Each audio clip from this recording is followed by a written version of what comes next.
Alright, hello again everyone, and welcome to video number 11 of our Java Video Tutorials.net series. Today we're actually going to be doing something a little bit different. We're going to be reviewing the first assignment that I actually gave to you, and I'm just going to go through and actually solve the assignment for you in code so that you can see exactly one, what needs to be done, and two, exactly how I go about doing it. This is something that I remember seeing back when I was learning the Objective-C language because I wanted to create a program for the iPhone. There was a professor who published some videos online, and he went through each assignment that he assigned to the class and showed them exactly how he went about solving the assignment.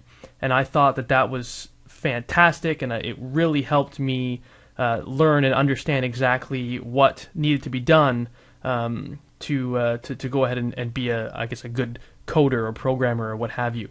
So I think I'm going to take that lesson and I'm going to pass it along to you guys. I'm going to pay it forward, and hopefully you'll get a lot out of it. So let's start with the assignment.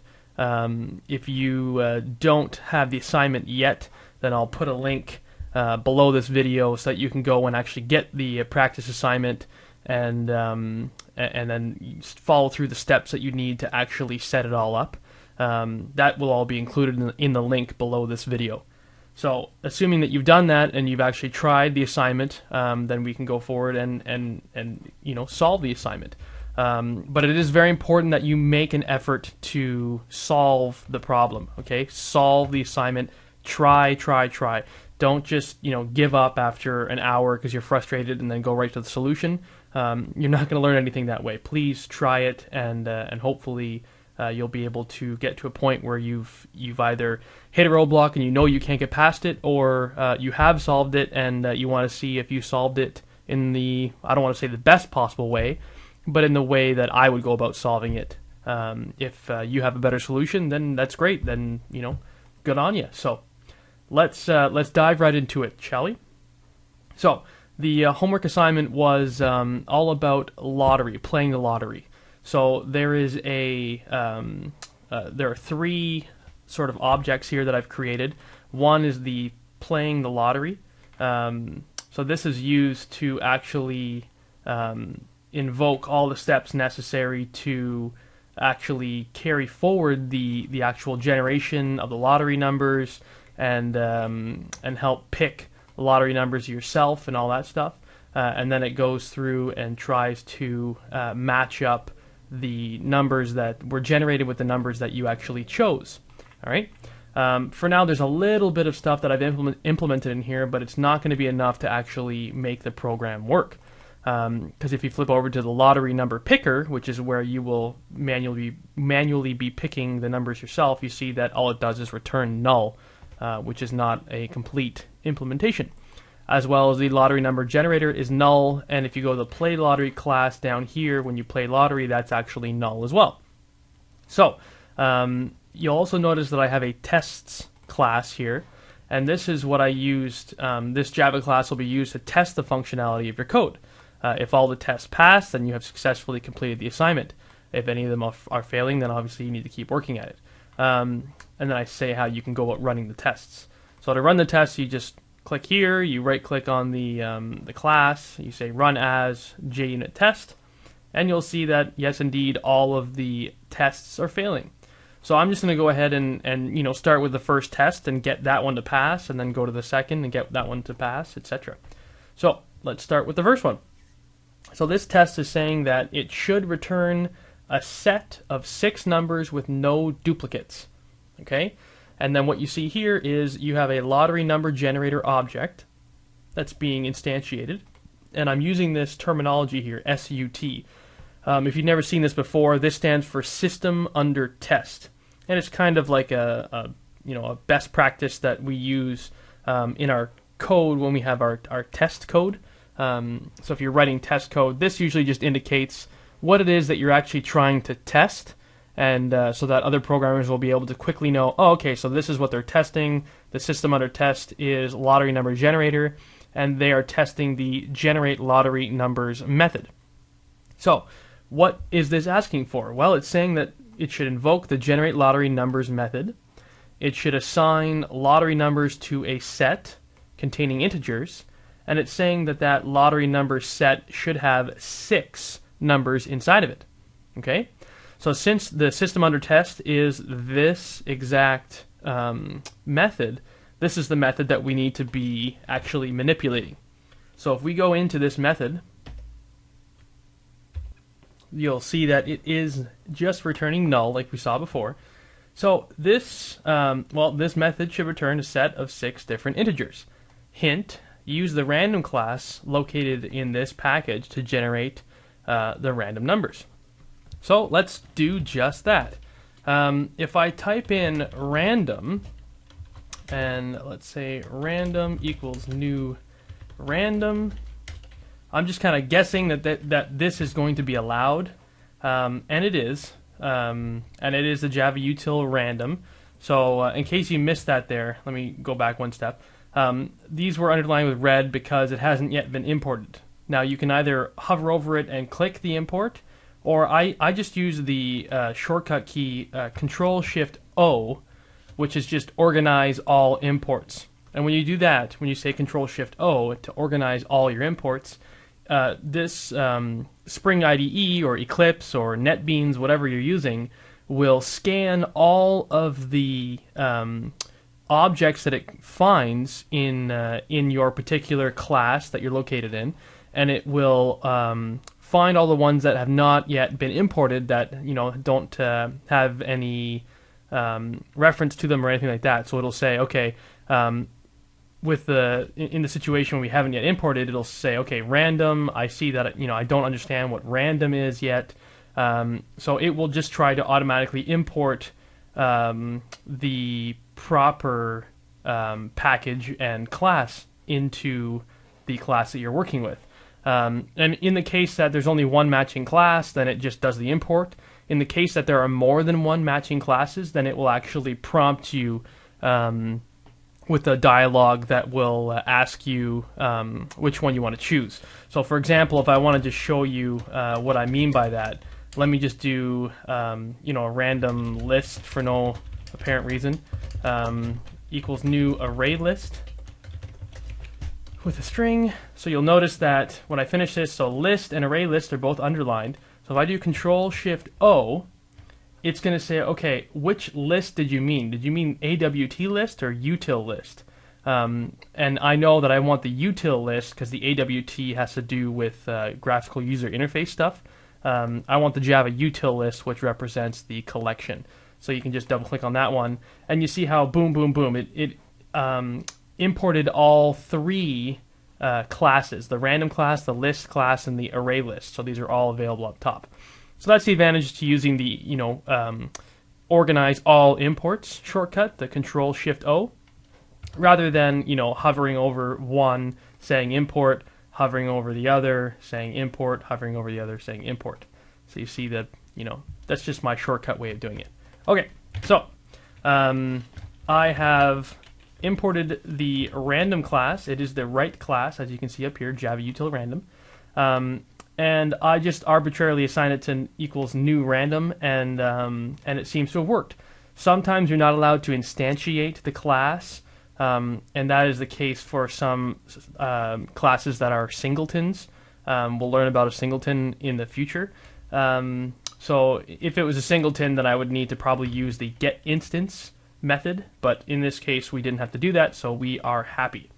So now I need to figure out how I can use this random class. So let's take a look. I'm going to hover over this and take a look at to see if there's any examples here of how to use it.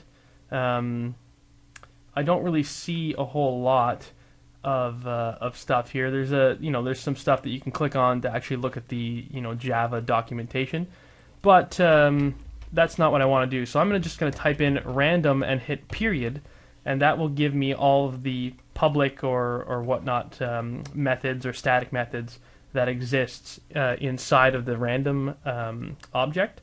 So what can we do here? Next int. So if I click on this, I can take a look at what that does. returns the next pseudo-random uniformly distributed int value. So that sounds right. It returns a random number, and it will be an int that it returns. So you can see here, int over here is the return type. Double is the return type for this method. Float is the return type for this method. Double for this method, etc. And they're all part of the random class. So the random class is where these are coming from. And then you see here that these come from the object class. Okay, so these are just methods that exist on object, and these are the more specific classes that come from the random object. So I think next int is what I want to do. I see also there's a next int that takes a parameter. So this one, drawn the int value between 0 and the specified value. So perhaps actually this is the one I want. Parameter and the bound on the random number to be returned must be positive. Perhaps that's what I want to do, because I want to set a bounds for my random number, because remember I want to generate a number between 1 and 49. Yeah, so it returns the randomly distributed number between 0 and n, and it's exclusive, which means that it does not, I would think it would mean it does not include the number that you type in, but we can double check that. So I will say random next int, and I will choose the one with the parameter of n, and I'm going to pass in 49, and then we'll give that a test and see what that actually returns us. So let's take a look and see what this actually generates. You'll see the method here is angry because it wants you to have a return statement. So let's try to see what we can get returned here. Let's just abide by the method. It wants a set of integers, and we have the means by which to generate an integer. So let's generate a set of integers, and let's just call this random numbers, and let's make it a hash set. Okay, and I'll Control-Shift-O to do the import. And now I want to, let's say I will randomly generate 6 different numbers. So I'll create a for loop that goes from 0 to, well, actually goes 0 to 5 because I use less than 6. If I chose less than or equal to 6, it would have gone from 0 to 6, which would actually be 7 loops. But I only wanted to do 6 loops because I only want 6 numbers. And I will say random numbers dot add. Okay. There we go. So what that does is this will add a new number, add an object into the random number set based on whatever object you pass into the parameter of the add method. So this one, you see it takes an integer because we've declared the set as being an integer, and this random next int will actually return an integer, okay, or an int primitive. So that's okay. We can put an int primitive inside of there, and it should be fine. So let's now let's just return our random numbers set. Okay. So now, in theory, this should work. We have we've instantiated a set. We are generating 6 random numbers. So we have a for loop that loops 6 times, generates a random number each time, and adds it into a random number set, and then we return the random number set. So hypothetically speaking, we should be good, right? So let's go back to our tests, and let's run. You can actually click on just one test if you want to run just one test. You can click on the class to run all the tests, or just on the one test to run one. So let me run as unit test, and there we go. So now we're in the green. We've got a set returning 6 numbers. So now what about this one? Generated numbers must be between 1 and 49. Okay, so I'm not sure if I've done that yet, but this set will test will actually it loops through, what is this, 100,000 times? Yeah, it loops through 100,000 times, and determines what the lowest and highest numbers are that get generated. So let's see what happens. Let's run this. And you see that it didn't work. The expected value that we were hoping for, the expected highest value was 49, but all we got was 48. So it only went to 48. So do you remember back when we were looking at this next int documentation here? It made reference to the n being exclusive. Okay, so the number we're passing in is not the highest number that it will hit, the highest possible number. So since that is exclusive, and because I want to have 49 as the highest number, then I will change this to 50, because since it's exclusive, that means that the 49 should be the highest number that it generates. So let's go back to the test. Let's rerun it. And now we see that it's still failing, but you see it failed on a different manner. It said, now expected is 1, but it got 0. And you can actually double click on these things to actually go and jump to the code. If you double click here, that's not really very helpful because it's part of the assertion framework, so you'll get this kind of thing if you haven't attached your source code. So that's okay, I don't really want to see that. But if you go here, you should recognize this stack trace line here. So if you double click here, you see that it highlights exactly where it failed. So it failed to assert that the lowest number is 1. What was the lowest number? Well, it says expected is 1. It should have been 1, but we got 0 as the lowest number. Interesting. So I don't want to generate I don't want it to generate 0 ever. So what does that mean? What do we have to do? Well, that means that we need to add 1 to our random number generator, right? Because it generates a number from 0 to n, where n is exclusive. Okay? So, but that's interesting now. So now I think what's going to happen is we are going to re-break our test. Because now our lowest number that it can generate, this will generate 0 as the lowest, but then we're going to add 1 to our lowest number to make the lowest number 1. But remember that our highest number is now exclusive of 50, so it's 49. But if we generate a 49, we're going to be adding 1 to it, so that means that our now highest number will be 50, and that's not good. So let's run the test and just confirm that that's the case. Run. And you see that we're back to failing on our first test. So if I double click here, you see that the highest number should have been 49, but we got 50. So I know exactly why that happened because I added 1. So now I just need to subtract 1 from that number, and now we should be good to go. So let's run, and there we go. We're good to go. So now I'm going to run all the tests to make sure I didn't break anything else. So now you see that this test is now failing. So that's okay because we haven't actually hit this test yet. Now, should match numbers properly. So what does this want us to do? Play lottery. So we're going to be using the play lottery class, and so that probably means that we need to take a look at some of the methods that happen inside of the lottery class.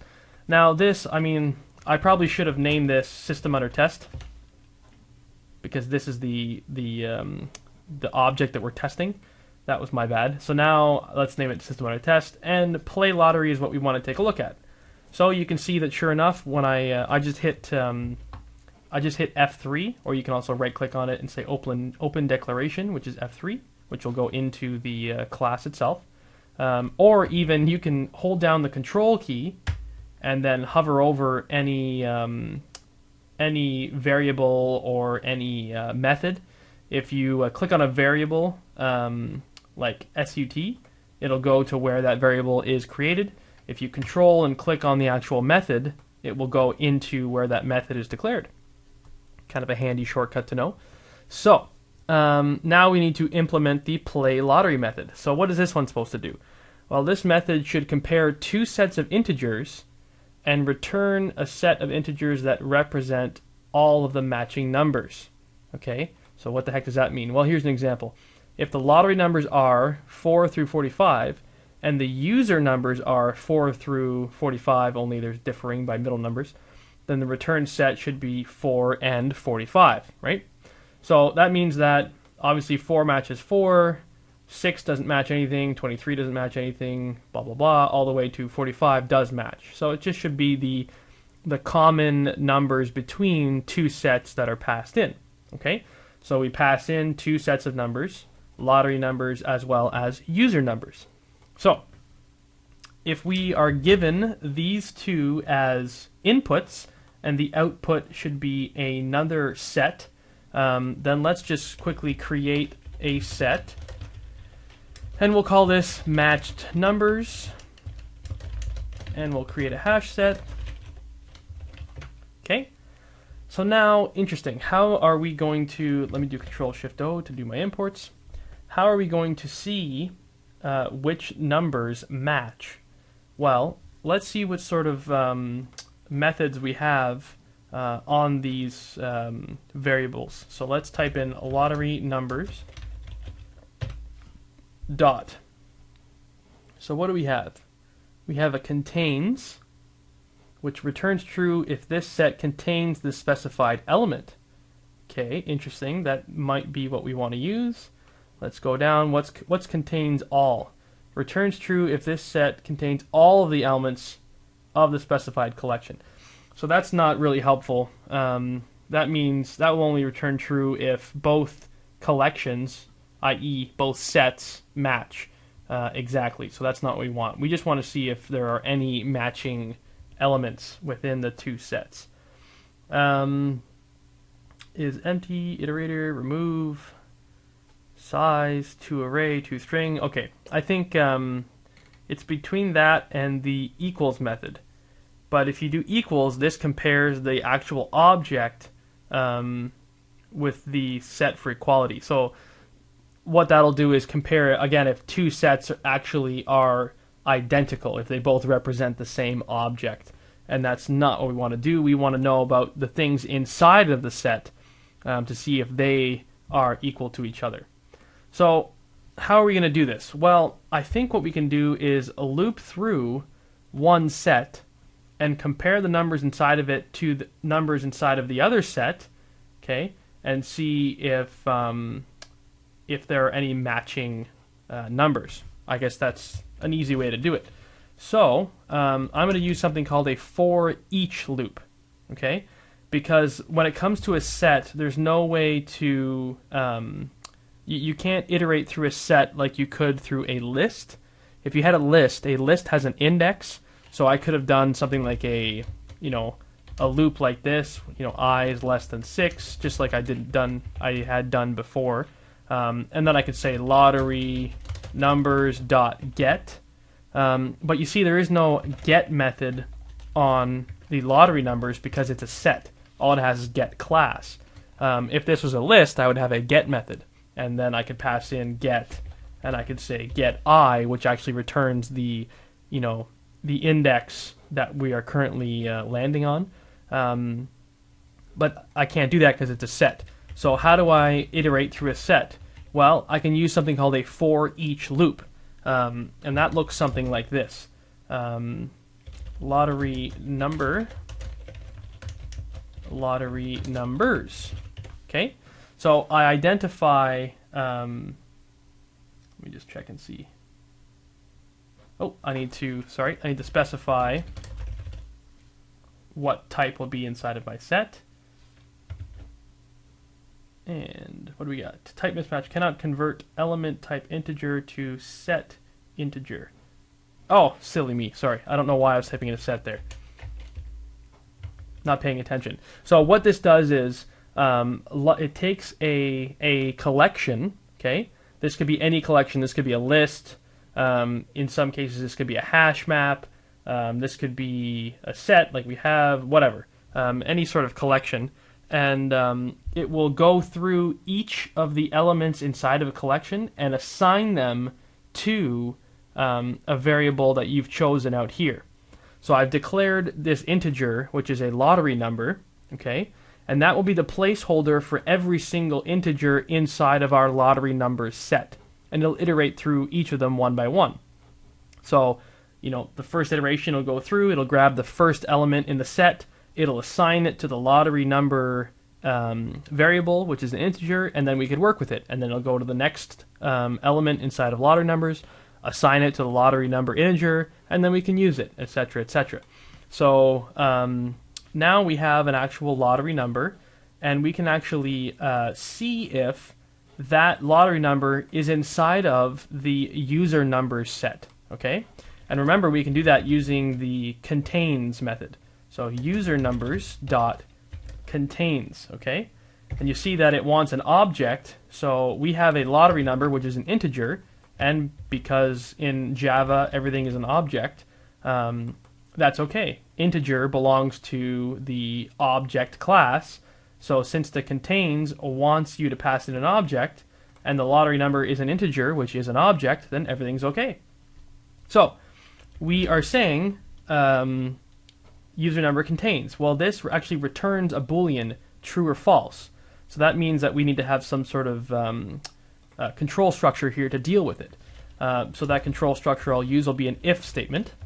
And I will say, if user numbers contains this particular lottery number, then that would be a matched number. We have a match. So we should probably add this element, okay, which is the lottery number element, to our matched number set.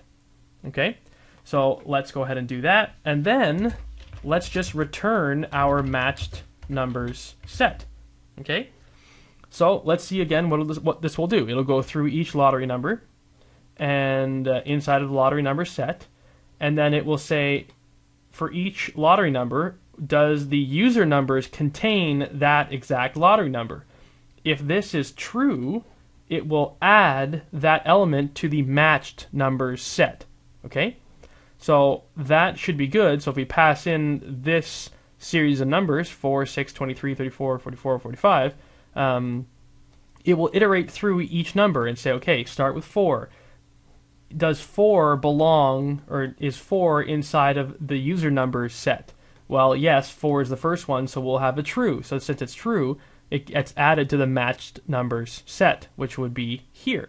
Okay, and then it goes, okay, 6, does that is that number inside of the user number set? No, it's not, so we don't add it to the matched number set. 23, is it inside of this one? No, it isn't, so we don't add it. 34, is it inside? No, it isn't, so we don't add. 44, no. 45, yes, it does exist inside the user numbers, so then this statement is true, so we add it to the matched numbers set. Okay, and then at the end we will just return matched numbers, which is 4 and 45. Sound good? So let's go to our test class and run our last test. And there you go, it comes out green. So if we go here and run all of our tests, you now see that everything is green. Now I'm realizing now, after going through this in detail, there actually is a bug inside of this program right now, and I didn't do a good enough job at making that obvious. What I should have done was something like this. I should have repeatedly generated the lottery numbers and assigned it to the set, and then done an assertion that the size was 6. So let me try doing this and rerun all the tests. So you'll see that it failed. So that was my mistake. I should have just added that extra for loop into the test case. So if you have completed this assignment and you believe that you have done it correctly, try doing this. Try adding this for loop, wrapping the for loop around these 2 lines of code to see if indeed it passes. So what's going on here is when I generate numbers, sometimes when you have this random number generator, sometimes it generates the exact same number twice. Okay? It's statistically possible, especially when you're generating 6 numbers and assigning them all to a set. So what happens is, somewhere down the line, when it was just trying to assign 6 different integers to our set, it generated the same number twice. Okay? So let's say it, generated 4, then 8, and then it generated 4 again, and then it generated, three more unique numbers. So because it generated the number 4 twice, and because we're using a set, what a set does is it's a collection that contains no duplicate elements. So a set will physically not allow you to insert duplicate elements. So if I tried to add, the number 4 twice to this set, random numbers, it will actually disregard the second attempt to insert the number 4. So that's kind of interesting. So what has happened is, you see, this actually happened twice for this particular scenario. It expected the collection to be of size 6, but it was actually only of size 4, which means it generated 2 numbers that were actually not unique. Okay? So we need to modify our code. How can we check and see if we've had a duplicate number or not? So this can be done by actually looking at the add method. Okay? So if you look here, the add method actually returns something. It returns a Boolean. So what's going on here? Well, it returns true if the set did not already contain the specified element. So that means that if I try to insert the number 4, and the number 4 doesn't exist in the collection, in the set, then it will return true, because it didn't exist. Everything was okay. But then if we try to insert the number 4 again, it will not insert the number, and the add method will actually return false. Okay, so that false will indicate to us that that number actually already exists inside of our set. So that's what we can actually use to our advantage to make sure that we are always inserting 6 numbers into our set. All right, so let's do it. So if I add, let's see, if I try to add a number and it already exists inside, it will return false. So we want to keep on trying to add a number, a random number, into our set until it actually successfully adds a number. So that's interesting. How are we going to execute the same code over and over? How are we going to generate a new number, a new random number, over and over again until we're sure we have a unique number? This is a situation where we don't know how many times the code is going to have to execute.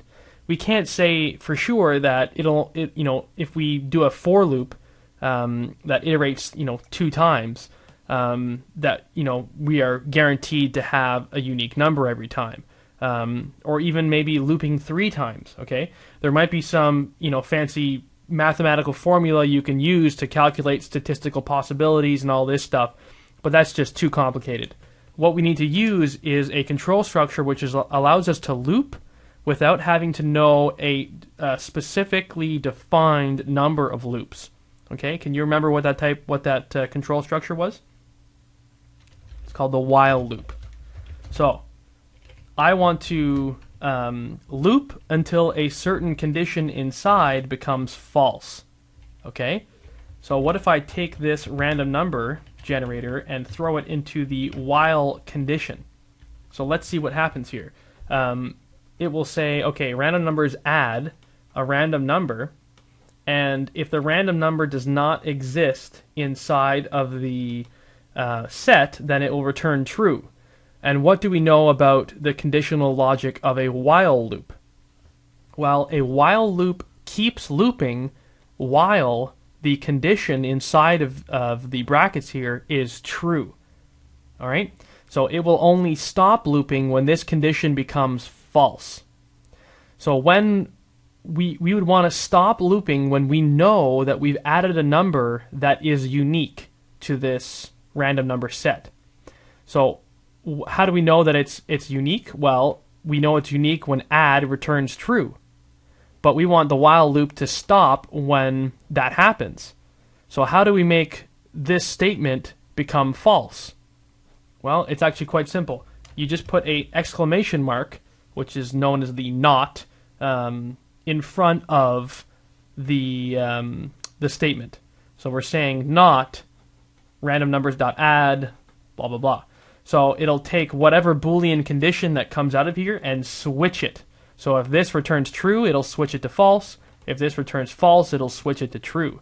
So that works perfectly, because then if the add method generates a number and it already exists inside of the random numbers set, okay, it'll return false, which will then be knotted and turned into a true, and the while loop will then say, okay, it's true, so I want to keep on looping.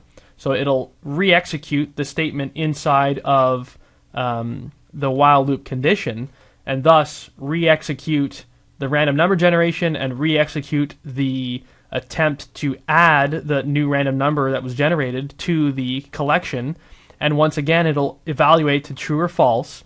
And again, if it's false, if that number that it just generated already exists, well, it's going to keep on looping and do the same thing. Generate a new number, try to add it, and it'll just keep on trying to add until this add returns true. And once it returns true, we know we have a unique number in our collection now. And then, of course, the true gets knotted to false, and the while loop says, oh, it's false, so I'm going to exit and keep going. All right, so this is kind of, there's a lot going on inside of this one line here. There's a random number generation happening. There is an attempt to add that random number to a set, and then that returns a value, which we will then switch with a not, and then the while loop condition as well as the for loop condition. So there's a lot happening inside of this method that's not necessarily very obvious unless you really look at the code. Okay, so this really is where you'd want to put a comment in and say something like, you know, keep looping until we have inserted a unique number into our set. Okay, you want to do that for other programmers so that they will see, you know, your comment and they can read it and say, oh, okay, I understand what's going on there. So it's just, you know, it's really for, and it's not just for other programmers, it's for yourself too, because when you come back to this code in, let's say, 6 months, you're not going to remember what you did here. I guarantee you. I've done that so many times.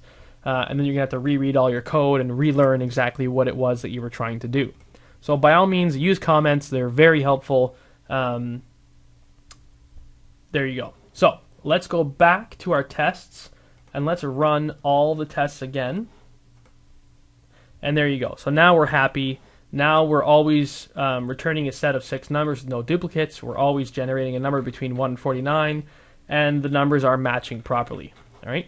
So if you were to go back to the play lottery class, you'll see that to play lottery, just run the test case in this class.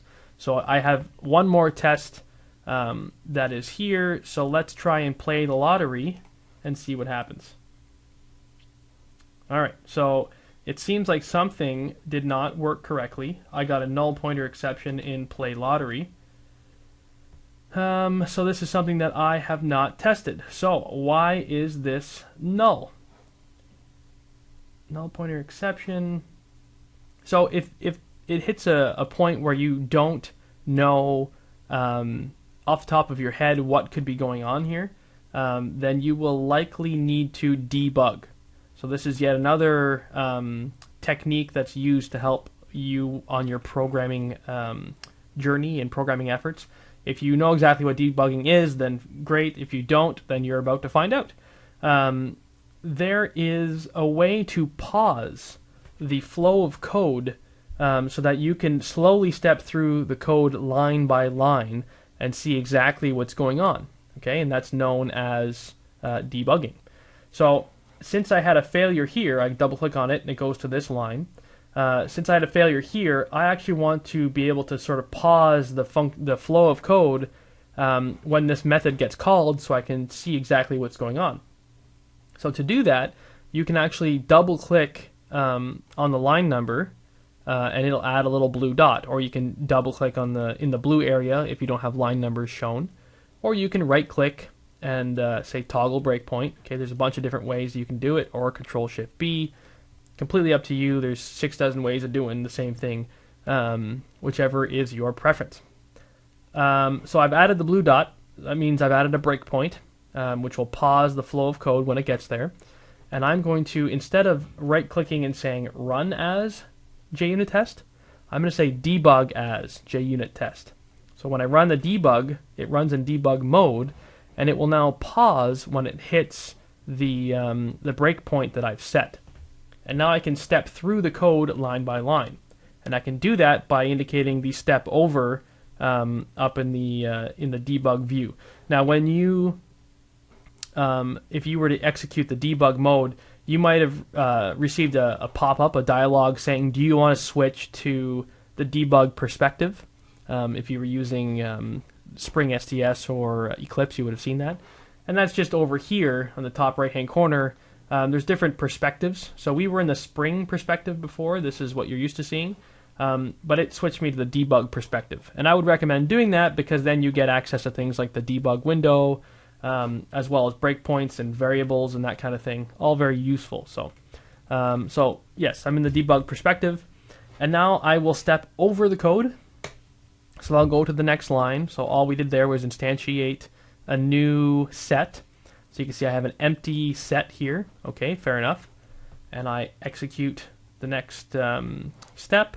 So now I have lottery numbers. Okay, so lottery numbers was a variable that was passed in. And if I hover over, you see that these were the lottery numbers that were generated. And you see that that's actually matching what's in the output here. So that's great. So now I want to see if user numbers contains any lottery number that I have. And I see here that user numbers is null. Okay, so that's interesting. So that's because it's being passed in as such. So fair enough. That's exactly why we're getting a null pointer exception, because I have a null object and then I perform dot contains on it. And if you try to execute a method on a variable that's null, you get a null pointer exception. So if I step over, you're going to see that it goes into some different code here, the invocation target exception class. And all this means is that you're in error mode now. It's going to have to go through everything to generate your error for you. So I'm actually just going to resume the code, which will kick me out of my debug mode. And now I see that there's the output of the null pointer exception. So okay, so why was user numbers null? I need to double check what's going on with anything that calls the play lottery method, because clearly whatever's calling play lottery is passing in a null value for user numbers. So I can do that lookup by right-clicking here and saying, I usually don't do it by right-clicking. I know the shortcut key. I think maybe, is it references? Yes. So you go to references and workspace. So things that reference this method. So then I can expand everything in here. So I see that it's referenced by setup lottery and one of my tests. So let me go into setup lottery and see. Okay, so I see that play lottery is called and there's 2 different sets being passed in. One is user lottery numbers. So this is likely where the null pointer is coming from. So this user lottery numbers is likely null. And I can double check that by adding a breakpoint and then rerunning this in debug mode and seeing, I will click step over and sure enough, it's null. Okay, so I'll run through everything. So now I know what's happening. I know that in my play lottery class, the user lottery numbers is null. And that's coming from this method prompt user for lottery numbers. So let's go open the declaration for that and see what's happening. Well, here we go. It's returning null. So this is something else I should have filled out, but I haven't yet. So this method should pull input from the user in the console. It should gather 6 integers from the user and then store these numbers in a set of integers that will be returned by this method. Okay? And I have some hints here saying use the following to get the input from the user. So let us now implement the code for this method. Let's start with this hint here I've said scanner in equals new scanner system in. And I'll do Control-Shift-O to do the import. Okay, good. And I can say in next int, and I will hover over next int, and it says scans the next token of the input as an int. Okay, so because I already know what this does, I'm going to kind of cheat and let you in on the secret.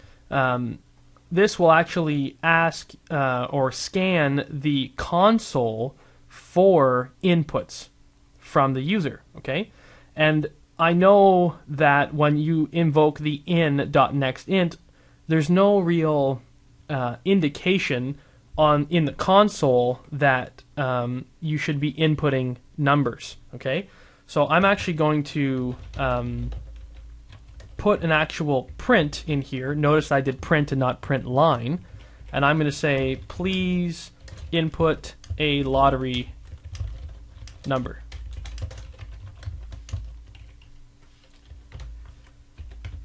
Okay. Now,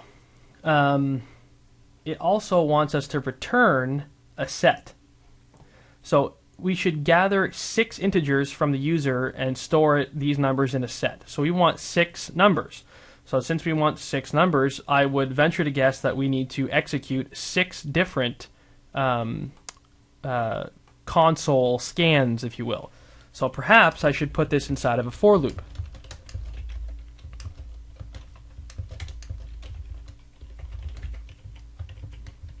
Okay, I'm going to use Alt up.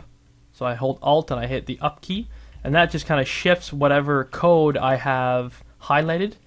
Shifts it all up and down and adjusts the tabbing for it. I find that very helpful. So Alt up and down will accomplish that. So I move that code up into my for loop, okay, and then that will allow me to read in 6 numbers. Now, what does this do? This next int returns a primitive int, okay? So it will return the number that I've actually inputted in the console. So I want to collect those numbers that I input in the console and store them into a set, okay? So let's create a set. Integer user input numbers.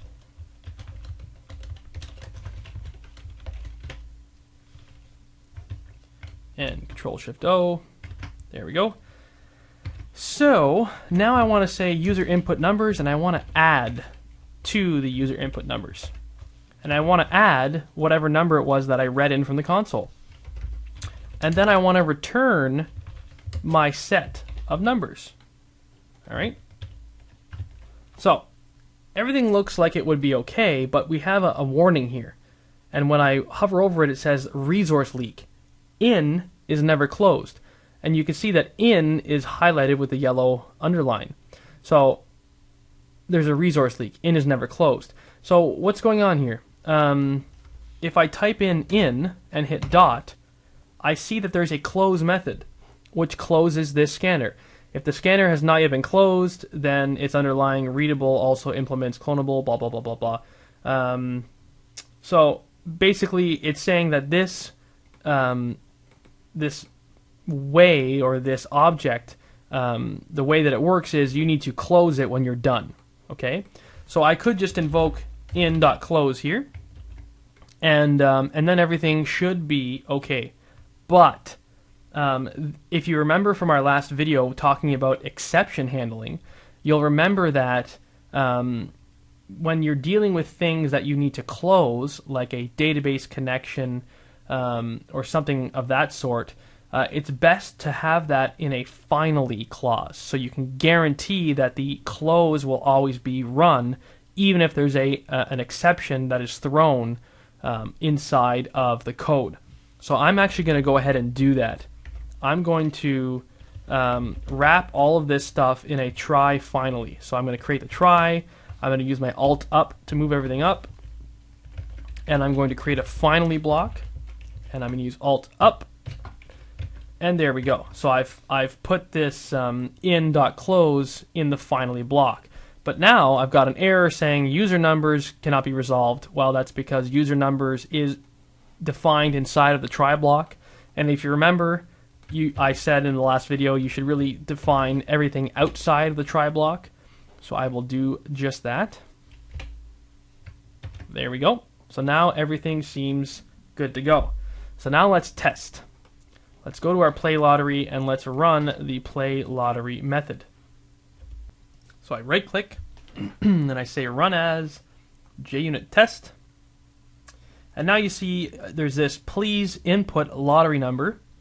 And you see that nothing is, there's no output here. There's no red bar, there's no green bar. And that means that the code is still running, okay? So what's happening is the code is waiting for you to input a number here. So it's actually, if I were to go to the actual code, where the heck was that? Prompt user for lottery numbers. The code is actually sitting right here. It's sitting on this line waiting for you to type in an integer, okay? So we've entered the for loop and we're on the first iteration. We've outputted the please input a lottery number and we're waiting for the input. So let me put in 1. Now it says please input a lottery number. So now I can enter 2, 3, 4, 5, and 6. There we go. So it looks like our output is working. Everything is a green bar.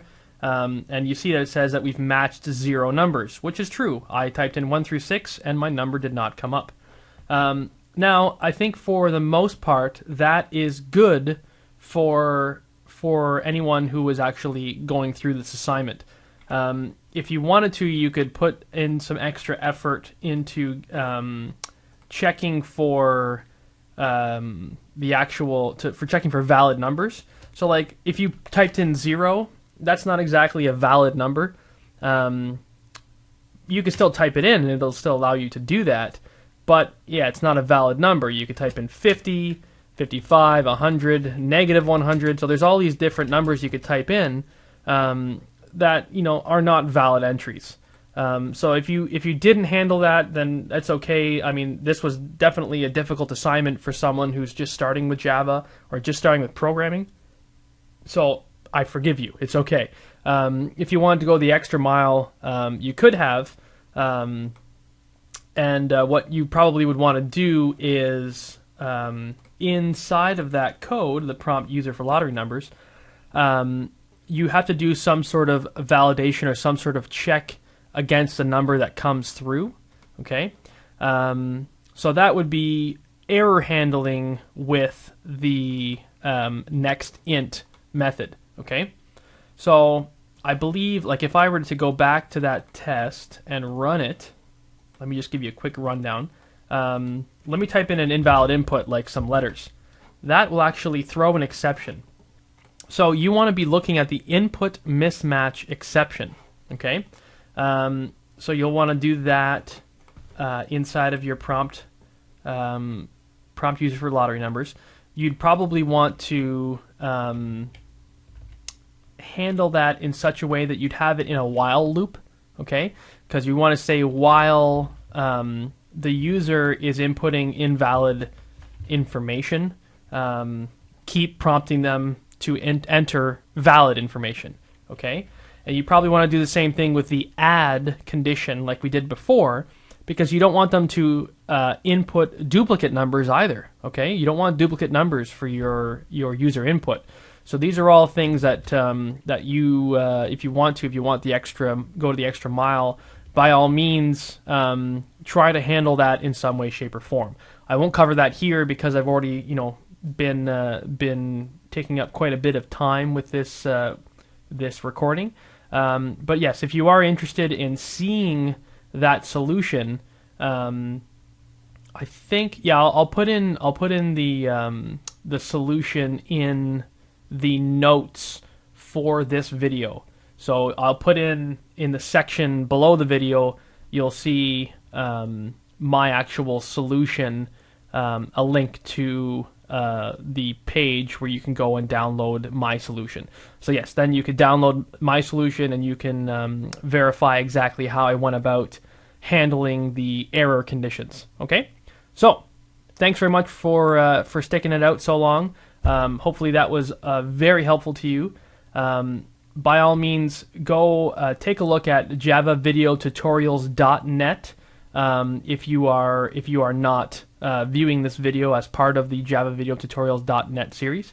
Hop over and check out some of the stuff there. It's a great system that I have. The shows individual tutorials. All of them are videos. I cover all the topics that you would need to actually complete this assignment, as well as more in the future. Plus, there's forums where you can ask questions and get answers directly from myself or from other students. There's weekly tests that you can go through, multiple choice tests, to actually verify that what you are learning, you are actually learning. So it's a good way to cement in your knowledge. And plus, there's assignments too. So I think there's a lot of good stuff that can come from checking out the javavideotutorials.net series. And if you're already signed up with us, then thank you very much. And I guess you have the next video to look forward to. So take care, and until next time, happy learning.